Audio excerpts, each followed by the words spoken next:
Bismillahirrahmanirrahim. Assalamualaikum warahmatullahi wabarakatuh. Pada kesempatan kali ini saya akan menjelaskan tentang virtualisasi dan kontainer.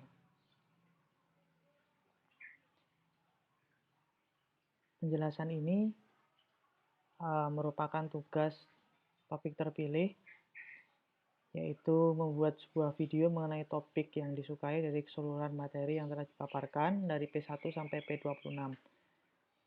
Saya memilih jaringan komputer karena menurut saya ini cukup menarik untuk dibahas dan cukup luas untuk didemokan. Jika sistem yang lain seperti sistem cerdas, fuzzy maupun yang lain sangat sulit untuk didemokan.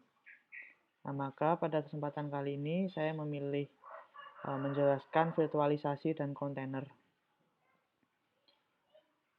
Saya langsung saja menjelaskan. Saya akan menggunakan beberapa jenis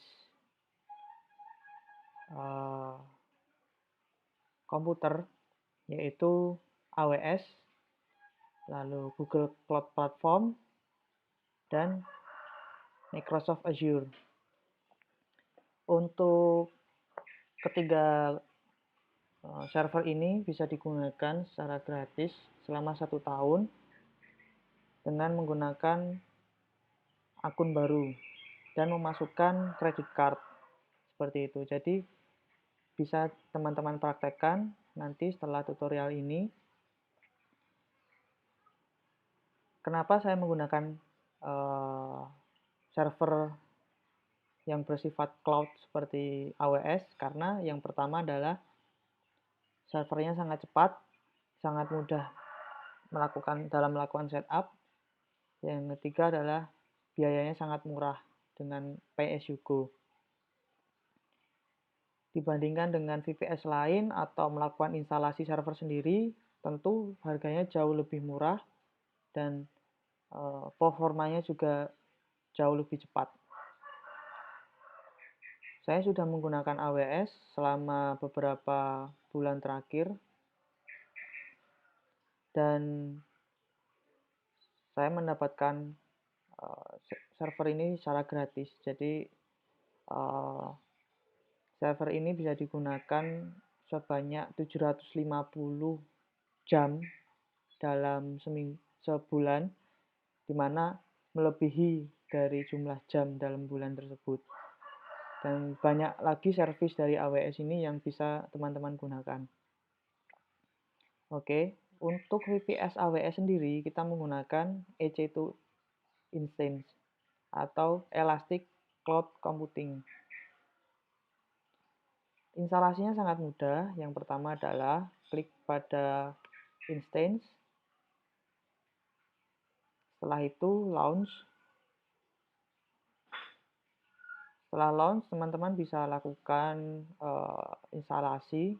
Tinggal klik select dan install, sangat mudah. Dan teman-teman bisa melakukan memilih image mana yang mau digunakan. Ada yang free, ada yang berbayar, ada yang khusus untuk deep learning, ada yang khusus untuk servernya juga macam-macam, jadi sangat mudah.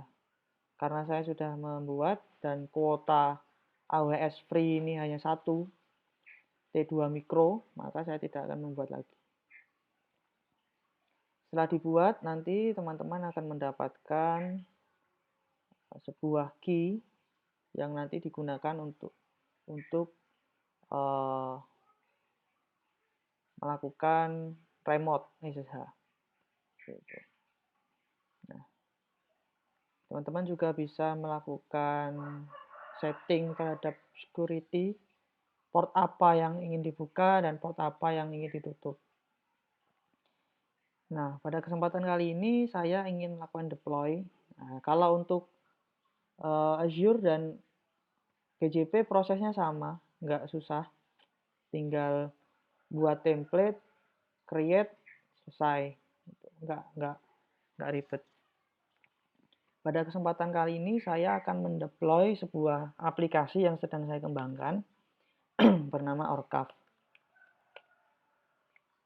Sistem ini merupakan sistem radiologi yang digunakan untuk dokter radiologi dalam melakukan analisis sebuah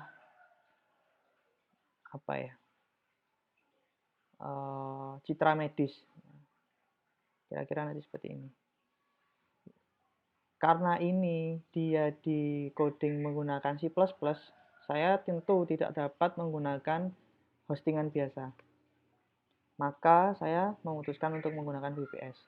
Nah, ini adalah tampilan ketika kita ingin meng-create sebuah instance server GJP.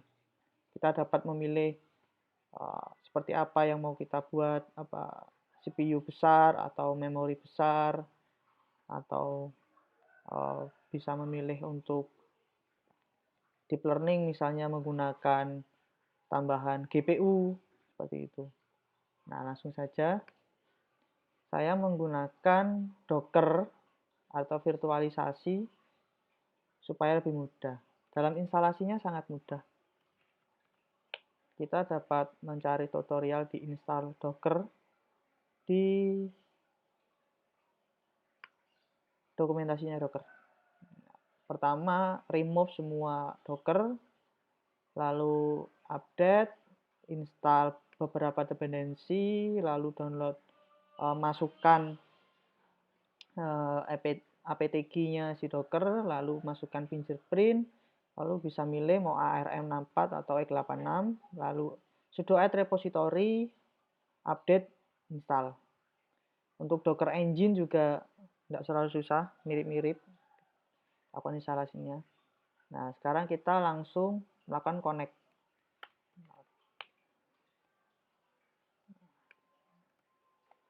Jadi yang melakukan connect adalah dengan melakukan ssh main i orcav menu rsui.pem ini adalah key yang kita dapatkan sini.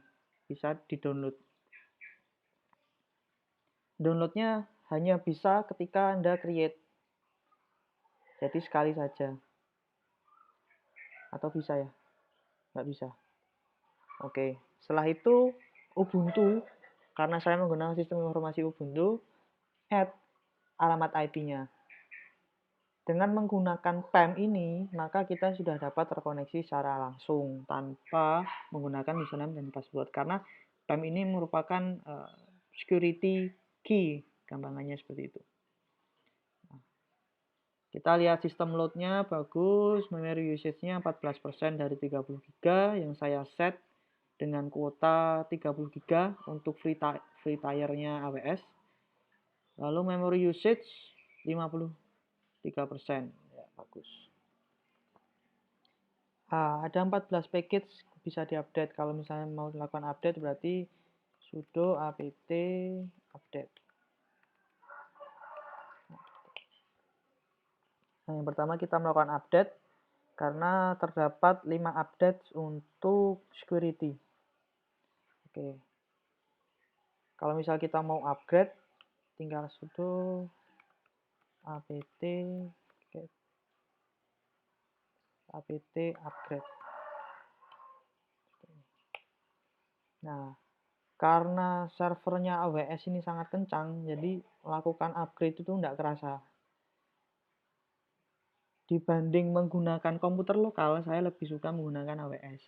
Jadi ketika saya belajar menggunakan Docker, membutuhkan file-file yang besar, ketika Docker pull suatu image seperti MySQL, Postgre, Ubuntu, tentu sangat menghabiskan kuota. Namun jika kita menggunakan AWS, internetnya sudah kencang, kita SSH juga minim kuota, sehingga sangat murah. Nah, saya akan melihatkan Docker yang sedang saya jalankan. Nah, ini. Di Docker saya ini, saya menjalankan 3 server untuk ORCAV. Ini SRV3, SRV2, SRV1 untuk ORCAV. Lalu adminer itu seperti PHP admin untuk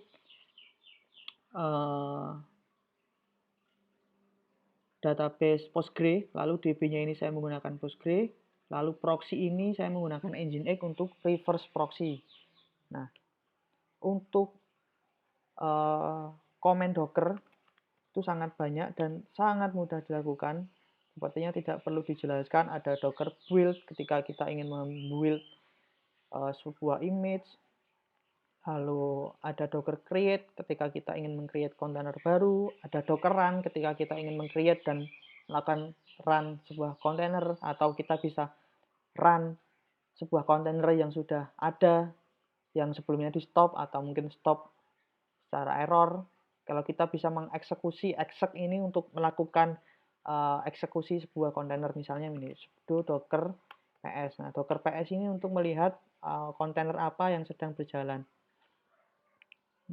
Saya ingin melakukan eksekusi terhadap kontainer ID ini. Sudo exec main.ti. Nah, main.ti ini supaya keluar tty-nya atau tampilan kontainer. Lalu kita mau masuk kemana? Bin slash bash bisa enggak ya? Nggak bisa. Sudo docker exec. Nah, kita masuk ke kontainer dari si Nginx. Jadi ketika misal kita cat /etc Nginx, nggak bisa ls etc Nginx. Nah, dia akan menampilkan dari isi folder dari Nginx. Exit. Nah, kita akan kembali. Ada sangat banyak. Saya tidak akan menjelaskan sampai Docker Swarm karena itu akan terlalu panjang nanti. Lalu ada kill, inspect ketika kita ingin melihat informasi, info, image ketika kita ingin melihat semua image. Images. Ada berapa? 4 dari repositori saya, yaitu image orcav, image Ubuntu, Adminer, Nginx, dan Postgres. Dan beberapa perintah lainnya, ada sudo docker volume ketika kita ingin melihat volume, ada sudo docker network ketika kita ingin melihat network. Nah, ini ada beberapa network. Saya membuat network satu lagi, orcavnet, supaya tidak mengganggu network yang lain. Nah, saya mungkin akan menjelaskan Docker Compose, penggunaan Docker Compose dari sisi scriptnya saja. Coba kita lihat. Oh, ini bukan di sini. Coba cd dokumen archive.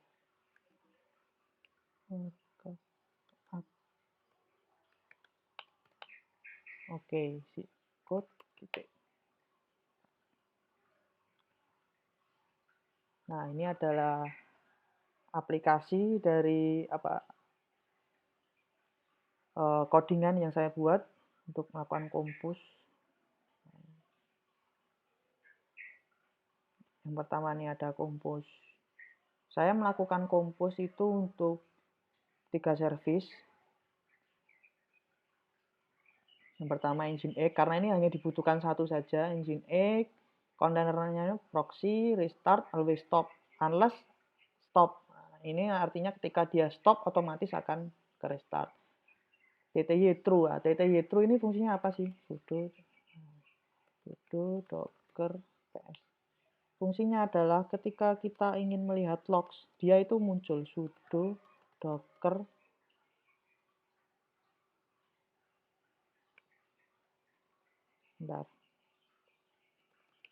sudo docker logs.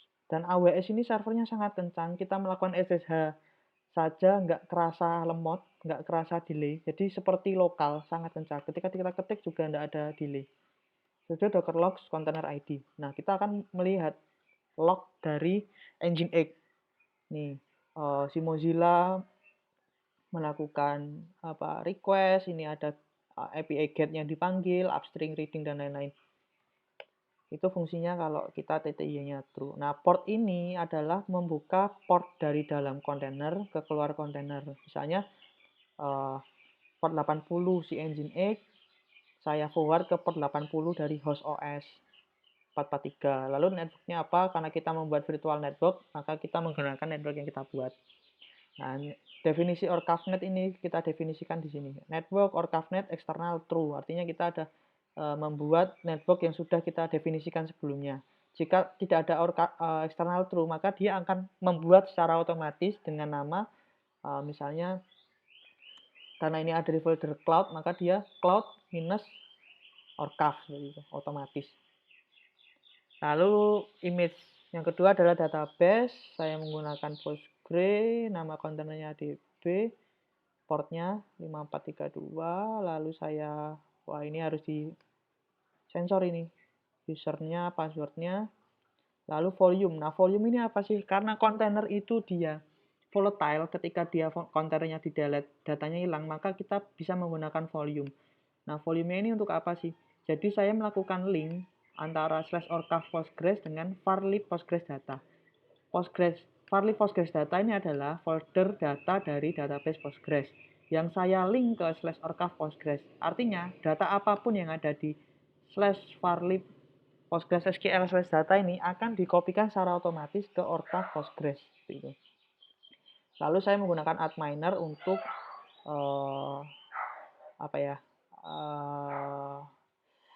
melihat isi database. Contohnya di sini. 80. Oke.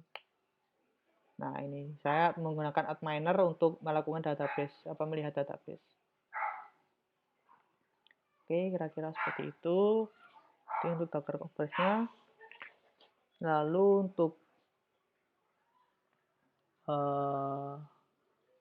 app, nah ini app.sh. Kenapa saya buat .sh? Karena supaya lebih mudah bisa lakukan otomasi. Jadi saya melakukan perintah sudo dockeran main d ini daemon, main p ini menyambungkan port $2.2 ini adalah argumen untuk si sh, misalnya seperti itu. pwd ini adalah working directory, config app 1 ini adalah nanti adalah masukan.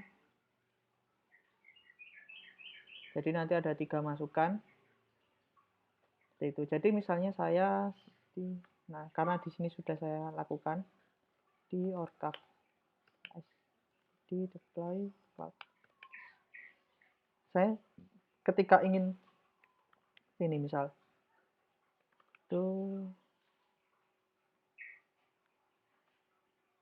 karena sangat mudah melakukan instalasinya. Ketika kita ingin melakukan setup, misalnya sudo docker run bla bla bla, itu kan untuk membuat. Nah, karena kepanjangan saya tinggal membuat sh app.sh atau sudo ya. sh app.sh, misalnya namanya srv4. Lalu dengan port.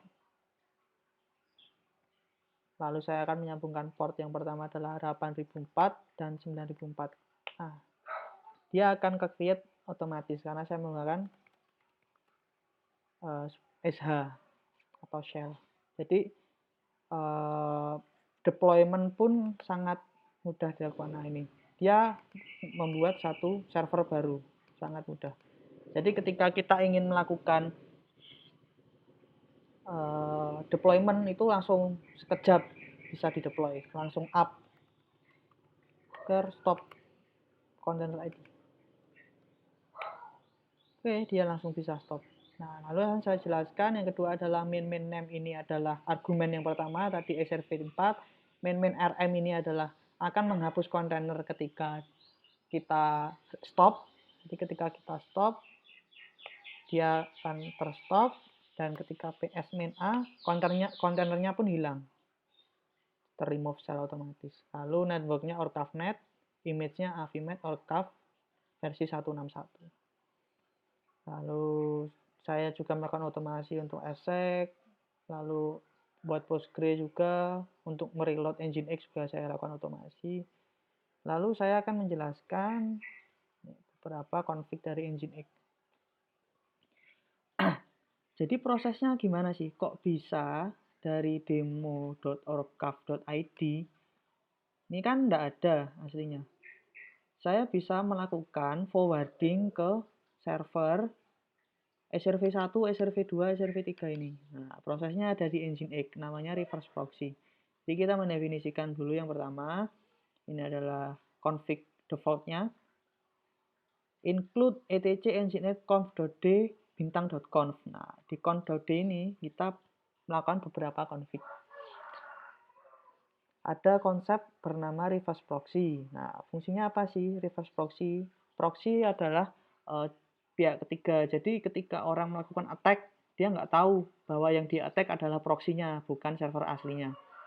Yang ketiga adalah load balancing. Load balancing itu apa? Misalnya kita punya 3 server atau 4 server, load balancing akan secara otomatis membagi load ke 4 server tersebut secara otomatis, sehingga server menjadi lebih stable. Nah, saya mendefinisikan sebuah server less than 80, server name demo.orgcaf.id dan www untuk CNAME-nya. Lalu saya return 301. 301 ini apa sih? HTTP code untuk permanently redirect. Jadi, saya akan paksa dia redirect ke HTTPS ketika dia mengakses HTTP. Di HTTPS, saya tambahkan HTTP 2 dan SSL dengan SSL certificate yang saya simpan di sini. Nah, setelah itu saya lakukan proxy parse ke https/demo. Nah, demo ini adalah upstream. Nah, ini saya komen karena saya hanya melakukan satu server. Ketika ini saya uncomment, dia akan secara otomatis melakukan load balance ketiga server ini dengan membagi load. Lalu ini adalah beberapa konfigurasi yang nanti untuk melakukan stabilisasi seperti itu kira-kira. Misalnya, saya edit langsung saja, ls sudo nano, nggak usah sudo, nano config proxy nginx backup. Nah, salah. nginx conf.d reverse.com. Nah, misalnya seperti ini. Kita lihat halaman utamanya, dia tertulis adalah PACS orgcaf 3.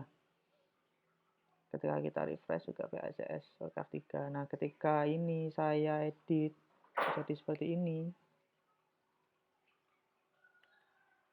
dia akan otomatis